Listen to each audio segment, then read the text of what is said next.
교회에서 제일 많이 듣는 소리 중에 하나가 할렐루야죠. 네, 좀 바꿔볼까요? 하나님을 찬양합니다. 네, 그 얘기입니다. 하나님을 찬양합니다. 이 얘기예요. 성령 충만함을 받으라 라는 제목으로 하나님 말씀 증거하겠습니다. 우리 이화교회는 다른 교회에 다 있는 그런 프로그램이 거의 없습니다. 전도 폭발이나 양육 프로그램이나 봉사활동 프로그램 그런 것들 말입니다. 교회는 자고로 전도 폭발 훈련 같은 거를 양육 프로그램을 쉴 새 없이 돌려야 한다고 조언하는 선배 목사님들이 계신 것도 사실입니다. 제가 이화에서 목회한 지 벌써 1년이나 되었습니다. 학교 현장에 있다 보니 프로그램보다 더 중요한 것들이 산더미처럼 산적해 있는 것을 보게 되었습니다. 다른 교회에서 하는 그런 프로그램들을 할 짬도 나지 않습니다. 그렇다 보니 새로 오신 성도님들은 좀 의아해 합니다. 이거 없어요? 이거 왜 안 해요? 이런 식으로. 이거만 없는 게 아니라 저희 이화교회는 없는 게 곧잘 몇 개 보입니다. 여러분도 알다시피 제가 참 비틈이 많아서 틈도 많고 그렇습니다. 말주변도 별로 없습니다. 설교를 좀 잘하는 목사님을 설교 듣고 있다 보면 나도 저 목사님의 성도가 되고 싶다 이렇게 느낄 때가 있는데 네, 그렇게 잘 안 됩니다. 긴 설교도 좀 해보고 싶고 논리 정의하는 글도 좀 쓰고 싶은데 재주가 매주입니다. 안 됩니다. 그래서 우리 교인들에게 참 미안한 마음이 항상 있습니다. 그런데도 이런 사람을 담임 목사라고 섬겨주셔서 너무 고맙습니다. 어떤 분 정말 설교 진짜 잘하시죠. 청산유서 말할 것도 없고요. 위트하며 감동, 인사이트까지 두루두루 갖췄죠. 뿐만 아니니까 인간관계 잘하시는 분 너무 많죠. 네, 그분만 서면 다들 막 너무 좋아하고 누구를 만나든 다 잘 지냅니다. 저는 그것도 잘 못하는 것 같고요. 무엇을 필요로 하는지 잘 살펴가지고 채워주고 감동을 주고 제가 낯을 많이 가려가지고 전혀 못하는 것들을 잘하시는 목사님도 많이 계십니다. 어떤 분은 프로그램이 탁월합니다. 매년 그 일을 했으면 프로그램이 좀 동의할 만도 한데 여전히 새롭게 새로운 기획들이 나오는 걸 보며 혀를 내두를 때가 한두 번이 아닙니다. 작품이 탄생하죠. 어떤 분은 존재 자체만으로도 멋지시고 선한 분이 계십니다. 그분이 가는 곳마다 그냥 평화가 이루어지죠. 예수님이 것처럼 착각할 정도로 피스메이커인 그런 분도 계십니다.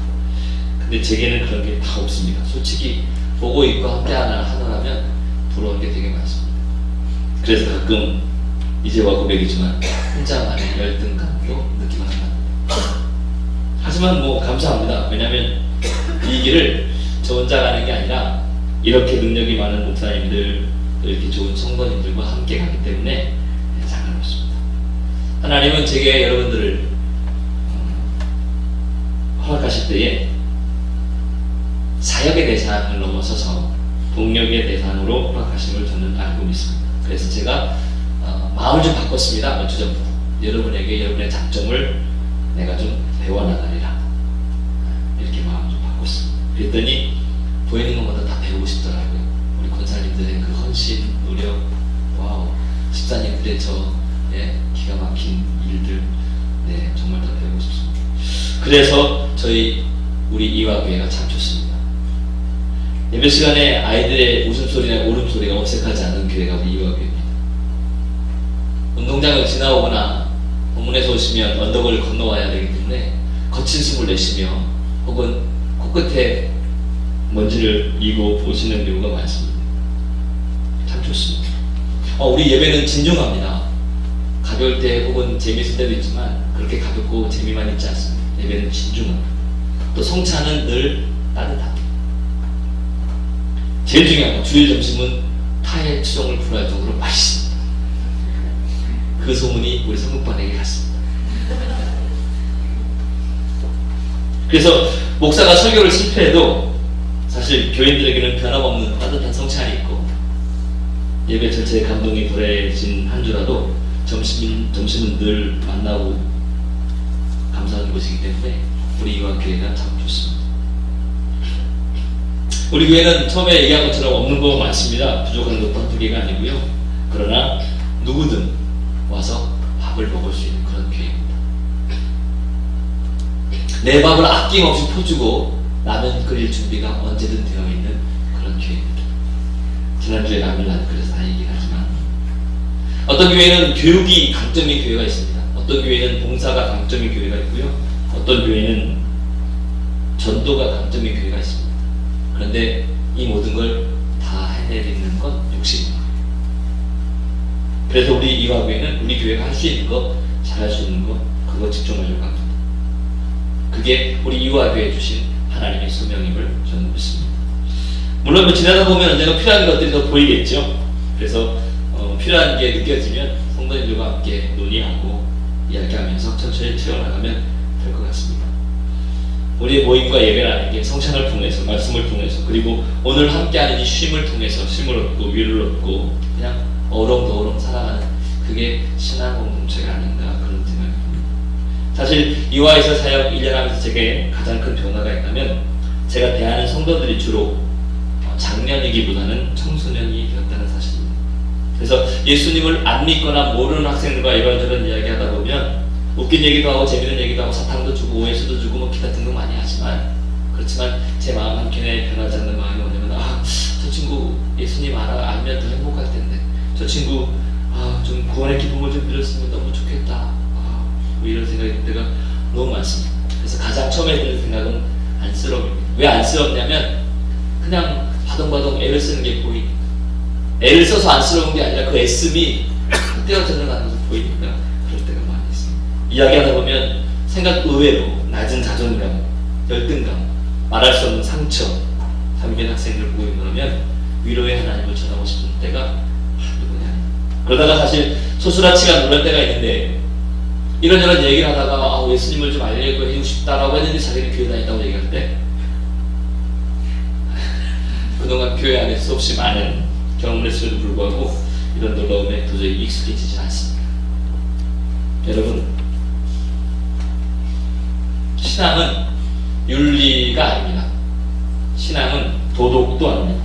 신앙은 하나님과 세상에 대한 나의 태도입니다. 물론 이 시간이 다른 데도 중요하게 할 수 있습니다.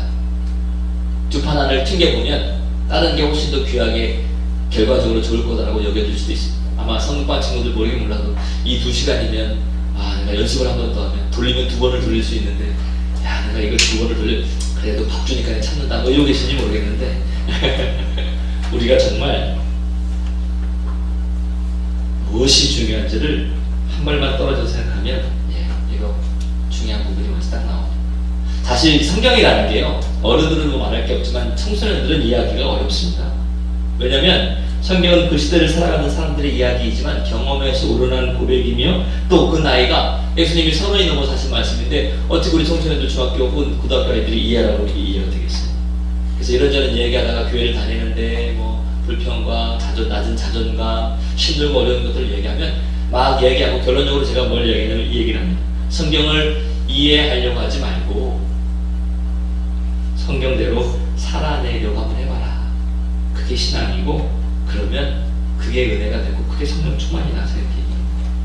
근데 더더욱 놀라운 것은 그런 학생들 틈바구니에서 그닥 그 학생들과 다르게 살지 않고 있는 제 자신의 모습을 문득문득 볼 때 몸부림치듯이 빛이 되라 소금이 되라 약한 힘되고 어두운 빛 되라 가르쳐왔던 제 자신이 이거 뭐 내 명성이나 혹은 내 만족만명은 아닌가 보게 됩니다.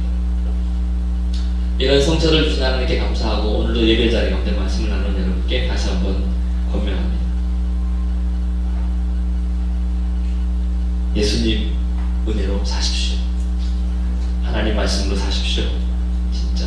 그래서 예수님 믿고 평화와 자유를 누리십시오. 이렇게 막 얘기하고 싶은데 얘기하면 메아리 쳐서 너부터 이렇게 나올 것 같았어요. 오늘은 성령 강림절입니다. 알다시피 설명도 길었고요. 원하신 예수님, 우리와 함께 계시다가 하늘로 승천하시면서 너희를 돕는 보혜사 성령을 보내주시겠다고 약속한 걸 기념하는 날입니다. 내 자아를 사랑하는 인간이 자기 자신을 사랑하는 것만큼 귀한 것도 없지만 이것만큼 대책 없는 것도 없죠. 아무튼 자아를 사랑하는 인간이 그런 인간에게 베풀어 주신 하나님의 값없는 은혜 선물, 이 실제화된 십자가, 단순히 하나님과 나 사이에서의 그 윤리적인 문제들만 해결하는 게 아니라 하나님의 마음으로 이 세상을 깨끗게 하고 정화하고 치료하고 치유하는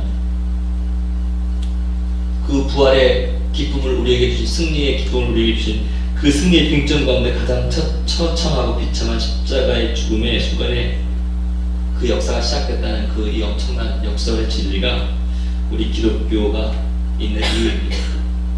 도대체 이해 안 되는 것들이 있습니다. 어떻게 십자가를 져? 어떻게 저렇게 해? 오른뺨을 때리면 어떻게 왼뺨을 내밀어? 겉옷을 달라고 속옷까지 주라고? 머리를 가자는데 심리를 가자고? 이게 말이 돼? 라고 하는 그런 많은 일들이 우리 앞에 보여집니다. 131년 전에 53이라고 하는 그 엄청난 나이에 그때 당시 할머니와 같은 그분이 스크랜튼 대부인이 조선 땅에 와서 목숨을 바칩니다. 1900년을 지나면서 1885년 처음 선교사들이 와서 해방되기까지 1945년까지 약 3,000명의 선교사들이 땅에 나타납니다. 가족들까지 치면요 10,000명 정도 되지 않겠어요.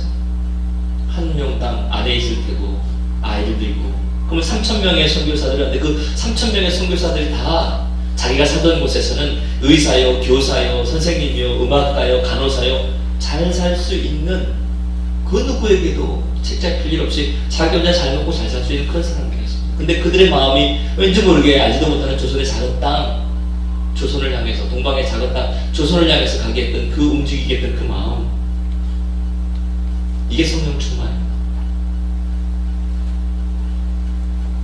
성령 충만은 내 기분이 아니라 하나님을 기쁘시게 해드리고 싶은 마음입니다. 성령 충만은 내가 하고자 하는 게 아니라 하나님이 원하는 것을 보고자 하는 게 내 성령 충만입니다. 성령 충만은 내가 하고자 하는 걸 이루어가는 게 아니라 하나님의 나라를 바라보는 게 그게 성령 충만입니다. 하나님의 나라를 바라보면 내가 하고자 하는 것들은 뒤로 물려가게 됩니다.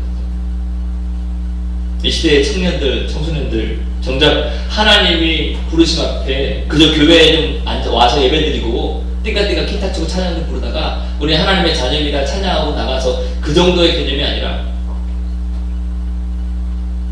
자기의 희생, 낮아짐 그리고 사랑의 능력을 양손해주고 세상을 향해 나가야 되는 거죠.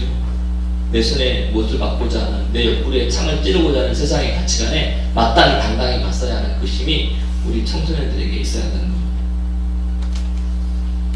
만약 선교사님들이 안 계셨다면 그 선교사님들을 움직이는 성령의 움직임이 없었다면 그 성령을 보내신 예수 그리스도의 사랑과 아버지 하나님의 계획하심이 없었다면 그래서 조선의 가난이나 조선의 아픔이나 조선의 불평등이나 조선의 이 어마무시한 이 현상을 나무라라 했던 그런 상황이 되었다면 우리는 지금 이렇게 모여 예배할 수가 없겠죠. 오늘 본문 어렵지 않습니다. 성경은 설명이 필요한 성경이 있는가 하면 읽으면 이해되는 성경이 있습니다. 오늘 본문은 읽으면 이해되는 본문입니다.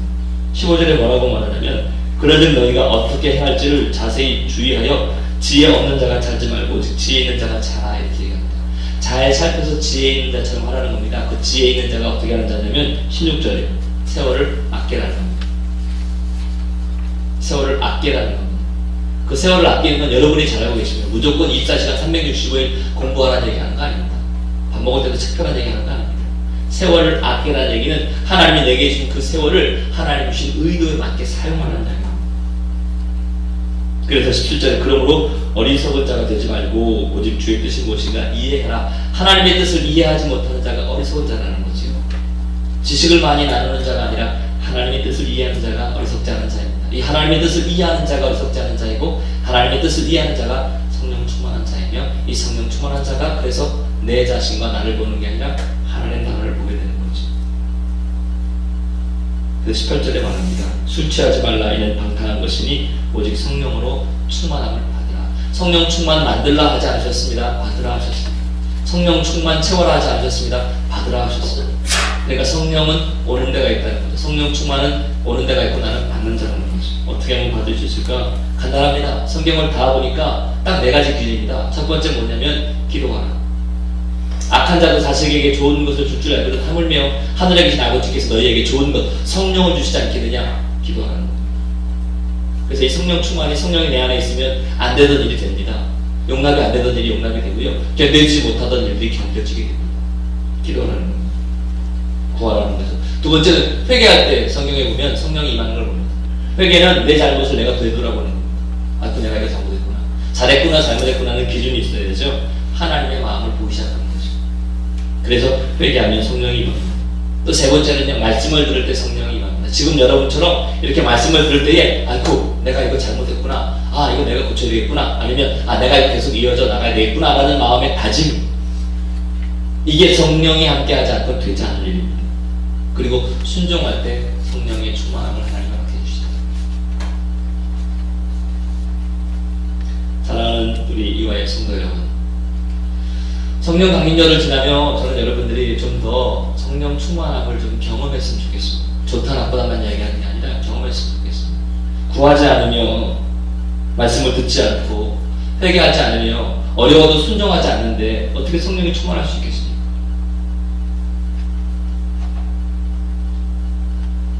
이화 창립 131주년 행사들을 보면서 이화라는 이름 속에서 묻어나오는 기독교 정신을 제가 많이 봤습니다. 귀합니다. 정말 좋습니다. 만약에 131년 전에 이 땅에 복음의 씨앗을 들고 그리스도의 사랑으로 학교를 가르침을 시작하지 않았다면 우리 이화는 없을 겁니다.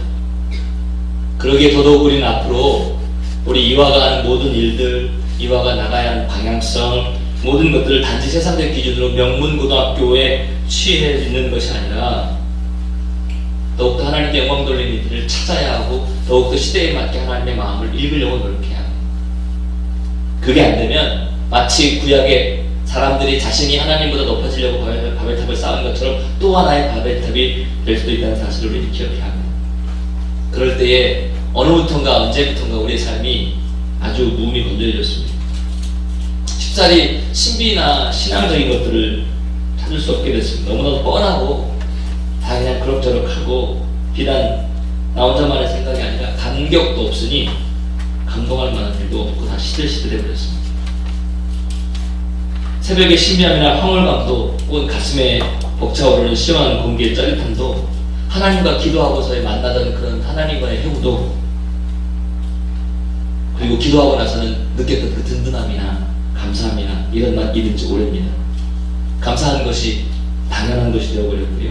살아있음의 감격이라든지 내일에 대한 놀라운 기대감이 어떤 맛이었는지 잊혀져 가고 있습니다.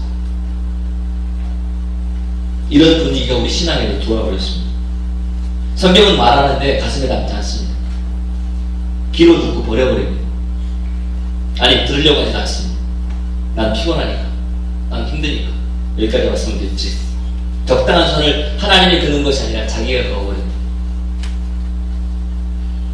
예수님께서 성령을 보내시겠다, 너희를 돕고 보호하는 성령을 보낸다, 너희가 몇 날이 못 돼요? 내가 보내는 성령을 맞을 건데 그 성령이 너와 함께 할 거다. 신앙생활을 조금이라도 한 사람이라면 성령이라는 단어 수없이 많이 들어봤을 것입니다. 근데 그것뿐입니다. 내가 그 신앙의 신비를 간절히 찾지도 않고 구하지도 않습니다. 저는 여러분들의 어려움이나 안타까움을 다 알지 못합니다. 그런데 분명한 한 가지 이야기할 수 있습니다. 여러분의 삶의 어려움이나 안타까움이 넘어설 수 있는 한계가 있습니다. 여러분이 할 수 있는 한계가 있습니다. 그때에 하나님의 도우심이 우리에게 필요합니다. 그게 성령의 역사입니다.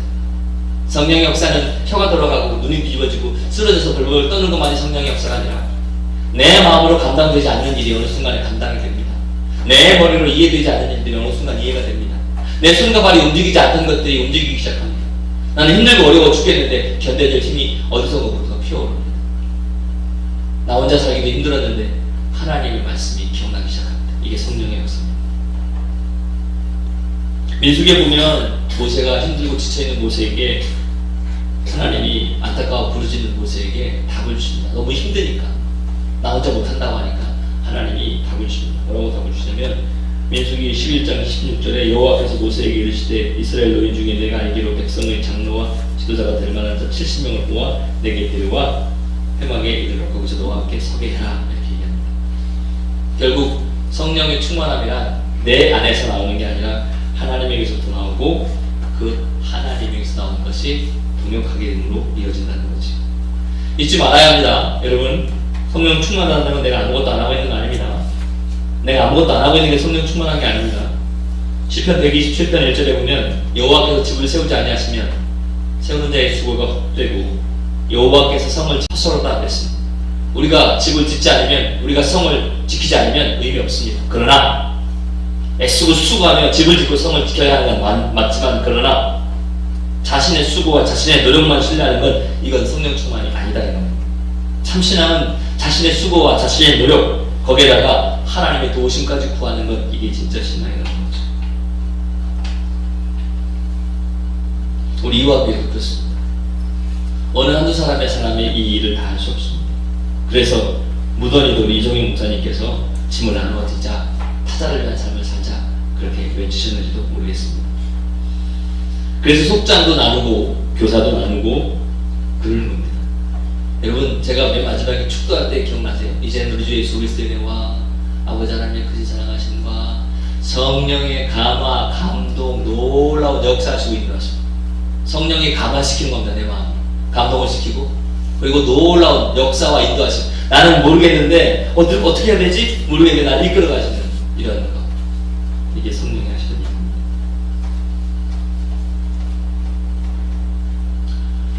말씀을 정리해 마치겠습니다. 성령의 충만함을 받으라. 어떻게 받아야 됩니까? 성령의 충만한 거 누가 모릅니까? 좋은 거 누가 모릅니까? 받아라. 어떻게 받습니까? 목말라 죽겠는데 너무 갈증나서 한 일주일 안 되겠네. 한 2, 3일 하루 동안 한낮에 물을 못 마셔서 너무 목마른데 삼다수 딱 갖다 놓고, 이건 제주도 삼다수야, 한 모금만 줘도 속 빼져. 이건 에비앙이야, 수입산이야, 너무 맛있겠다, 한 모금만 줘, 주주다고 보여주기만. 목마른데 물을 줘야지. 성령 충만함이 뭔지는 알겠고, 나도 성령 충만함 받고 싶은데 그럼 어떻게 해야 되는지, 제가 아까 4가지 얘기했던 거 기억나십니까? 기도하고, 말씀 듣고, 회개하고, 순종할 때 성령의 충만함을 경험할 수가 있습니다. 저는 이번 한 주가 그랬으면 좋겠습니다. 여러분들이 성령 충만에 대해서 말씀을 들었으면 도대체 성령 충만이 뭐야? 성경도 찾고, 좀 여러분이 마치 영화를 보거나 연극을 보기 전에 예매를 하고 미리 가서 준비하고 기다리는 것처럼 주일날만 와서 말씀을 듣고 저 좀 어떻게 좀 해봐주세요 라고 바라보는 그런 어린아이의 눈빛과도 같은 그런 거 아니라, 내 삶에 말씀이 저쪽이 가 있는 게 아니라 무게중심으로 훅 들어와서 내가 말씀을 읽고, 내가 성령의 그 신비함을 갈망하고, 내가 하나님의 만주심을 기대하고, 내 삶에 힘들고 어려운 많은 일들 해결되지도 않고 해결할 수도 없고 어찌할지 몰라 정말 갈 바를 알지 못하 이러고 있을 때 성경 한 절 한 절이 내게 와서 박히는 그런 마음. 인생이 계획대로만 되고 원하는 대로만 된다면 참 아무 문제가 안 되겠는데, 저 역시도 원하지 않아도 일이 생기기도 하고 없었으면 좋을 일도 벌어지기도 하고, 그럼 거기에서 어떻게 내가 반응하느냐? 신앙은 반응인데, 윤리나 교리가 아니라 신앙은 반응인데 내가 어떻게 반응할 거냐, 이게 내 신앙의 연주소인데, 그 반응을 돕는 이가 성령입니다. 행복하시길 주의 이름으로 축원합니다. 일이 없어서가 아니라 일이 있더라도 행복하시길 주의 이름으로 축원합니다.